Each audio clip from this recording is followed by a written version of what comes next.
Ratusan orang yang tergabung dalam Dewan Kesehatan Rakyat berunjuk rasa di depan kantor Gubernur Jawa Timur. Sempat terjadi kericuhan antara pendemo dengan polisi karena pendemo berusaha menerobos pintu pagar kantor gubernur.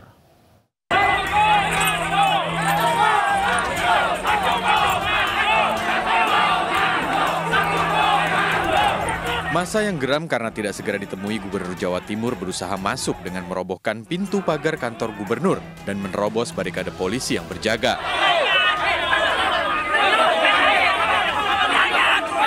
Massa pun akhirnya bisa terkendali dengan pendekatan persuasif petugas kepolisian Polrestabes Surabaya. Permasalahan Biakes Maskin ini sangat kompleks sekali, sehingga banyak masalah-masalah yang timbul, terutama setelah terbitnya peraturan gubernur yang baru ini. Masyarakat kurang bisa mengakses dan kesulitan untuk mengakses pembiayaan kesehatan ini. Terima kasih.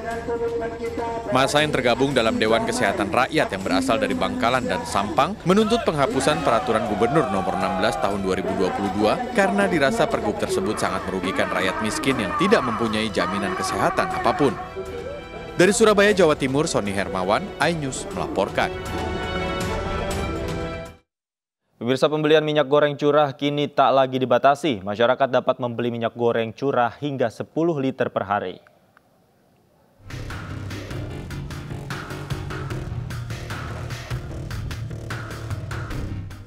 Menteri Perdagangan Zulkifli Hasan mencabut pembatasan pembelian minyak goreng curah. Kini, masyarakat diperbolehkan membeli minyak goreng curah hingga 10 liter per hari dengan harga Rp14.000. Meskipun demikian, pantauan tim iNews di Pasar Palmerah Kamis pagi, minyak curah masih dijual seharga Rp16 hingga Rp17.000 per kilogram. Namun warga sudah tidak perlu menunjukkan KTP saat membeli minyak curah.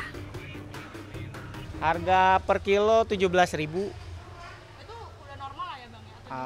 Ya normal sih belum sih, kan harusnya kan ketentuan 1 liter 14. Jadi karena kita hitung-hitungan aja ya dari pembeliannya ya. Beli lebih dari 10 kilo nggak sih, kayak 10 kilo gitu? Oh bisa, bebas. 1 drigen juga boleh, banyak. Iya bebas. Juga pakai KTP atau gini? Enggak, udah umum lah, udah banyak lah.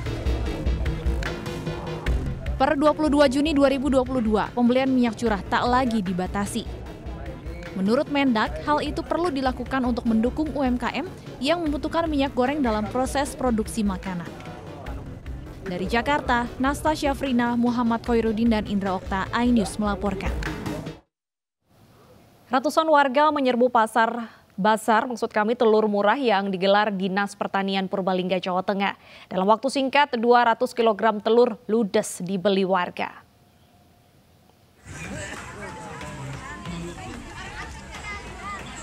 Ratusan warga rela antri sejak pagi demi membeli telur ayam murah di bazar yang diselenggarakan Dinas Pertanian Purbalingga, Jawa Tengah. Petugas kesulitan mengatur warga yang berdesakan meski berulang kali diminta untuk mengantri dengan tertib. Guna mencegah aksi saling dorong, petugas membatasi pembelian 1 kg telur per orang. Di pasar murah ini, warga hanya perlu membayar sebesar Rp20.000 untuk mendapatkan 1 kg telur ayam curah. Selain telur, juga tersedia paket sayuran dengan harga murah karena dibeli langsung dari petani setempat. Itu juga semuanya dijual dengan harga sangat-sangat murah karena itu langsung dari para petani. Tujuannya adalah membantu masyarakat Banjaran dalam kecukupan bahan makanan, terutama sayur dan telur. Yang lagi mahal ini ya Pak? Ya, hanya membantu saja. Karena murah. Kan di sini murah. Ya. Kalau di pasar berapa? 25 Pak. 28 apa ya? Ini sengaja beli ke sini ya Mbak? Ya. Antri tadi ya Mbak? Ya. Cukup lama? Cukup murah berarti, cukup lama ya? Berarti cukup murah ini ya telurnya ya? Iya. Nih. Kepengen ada lagi. Oh, cukup membantu Mbak? Iya. Membantu. Keberadaan pasar murah diharapkan dapat membantu perekonomian masyarakat di tengah kenaikan harga berbagai bahan kebutuhan pokok. Dari Purbalingga, Jawa Tengah, Catur Edi Purwanto, iNews melaporkan. Pemirsa, harga cabai rawit di sejumlah daerah terus melambung tinggi. Mahalnya harga cabai rawit ini dipengaruhi oleh kondisi cuaca yang tidak menentu dan hama penyakit yang menyerang.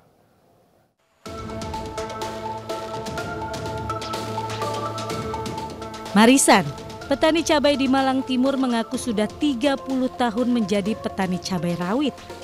Namun kini ia hanya dapat merenungi nasib karena cabai di kebun miliknya diserang hama penyakit. Di ladang seluas 6.000 meter persegi ini biasanya ia bisa memanen hingga 32 kg cabai tiap pekannya.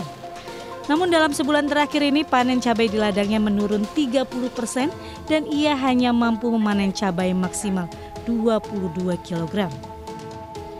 Cuaca yang tidak menentu disertai serangan hama cacar membuat tanaman cabai miliknya banyak yang menghitam dan membusuk. Meski sudah melakukan perawatan, namun jika satu cabai sudah terkena cacar, seringkali cabai di dalam satu pohon ikut rusak. Inilah yang membuat harga cabai pun ikut naik di tingkat petani menjadi Rp78.000 per kilogramnya. Ini masih diobat, setiap minggu itu ada ya, kalau orang petani itu cacar, hitam gitu loh. Akibat adanya hama penyakit ini membuat harga cabai terus melambung di sejumlah pasar tradisional di Malang, Jawa Timur. Dari Malang, Jawa Timur, Denny Irwansyah, iNews melaporkan. Kita beralih ke informasi lainnya. Pemirsa, 12 warga menjadi korban pembacokan pria tak dikenal di Kota Mobagu, Sulawesi Utara. Dengan menggunakan sepeda motor, pelaku membabi buta menyerang warga yang berada di pinggir jalan.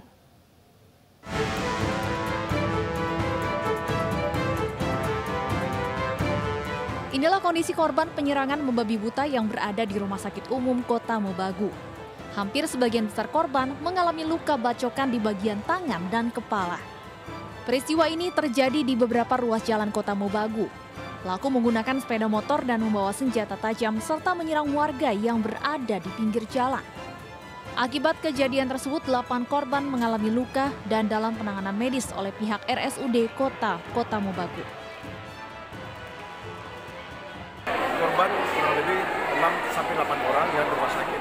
Dan alhamdulillah saat ini korban sudah dalam penanganan semua.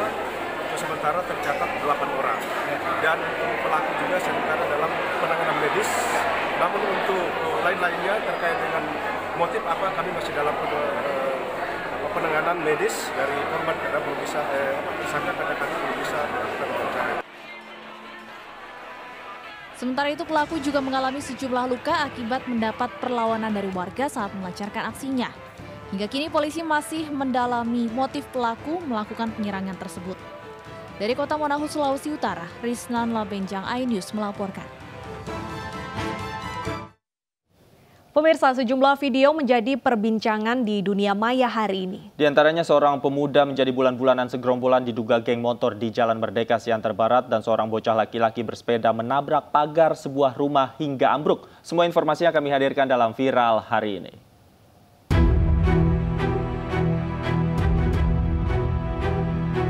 Seorang pemuda menjadi bulan-bulanan segerombolan yang diduga geng motor di Jalan Merdeka, Kelurahan Proklamasi, Kecamatan Siantar Barat.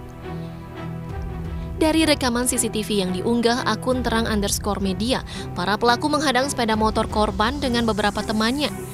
Setelah berhasil menghadang sepeda motor, para komplotan ini menganiaya hingga korbannya terjatuh.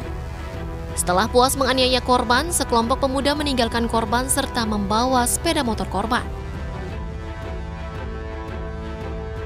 Sebuah mobil terjungkir di tempat pencucian mobil hidrolik. Dalam video yang diunggah Kabar Negeri, mobil yang tengah diangkut hidrolik ke atas tak lama setelahnya jatuh ke sebelah kanan. Beruntung pria yang tengah membersihkan ban mobil tidak ikut tertimpa dan tidak diketahui di mana kejadian berlangsung. Cuplikan video ini pun mendapat tanggapan beragam warganet. Beberapa di antaranya mengungkap soal penggunaan hidrolik yang tidak tepat. Inilah detik-detik seorang bocah laki-laki bersepeda dengan ugal-ugalan lalu kehilangan keseimbangan dan menabrak pagar sebuah rumah hingga ambruk. Video ini diunggah oleh akun media sosial Instagram Memo Medsos. Tidak diketahui di mana lokasi kejadian, namun seorang wanita langsung keluar rumah dan syok melihat pagar besi rumahnya ambruk. Video ini pun menarik perhatian warganet dan mendapat beragam komentar netizen.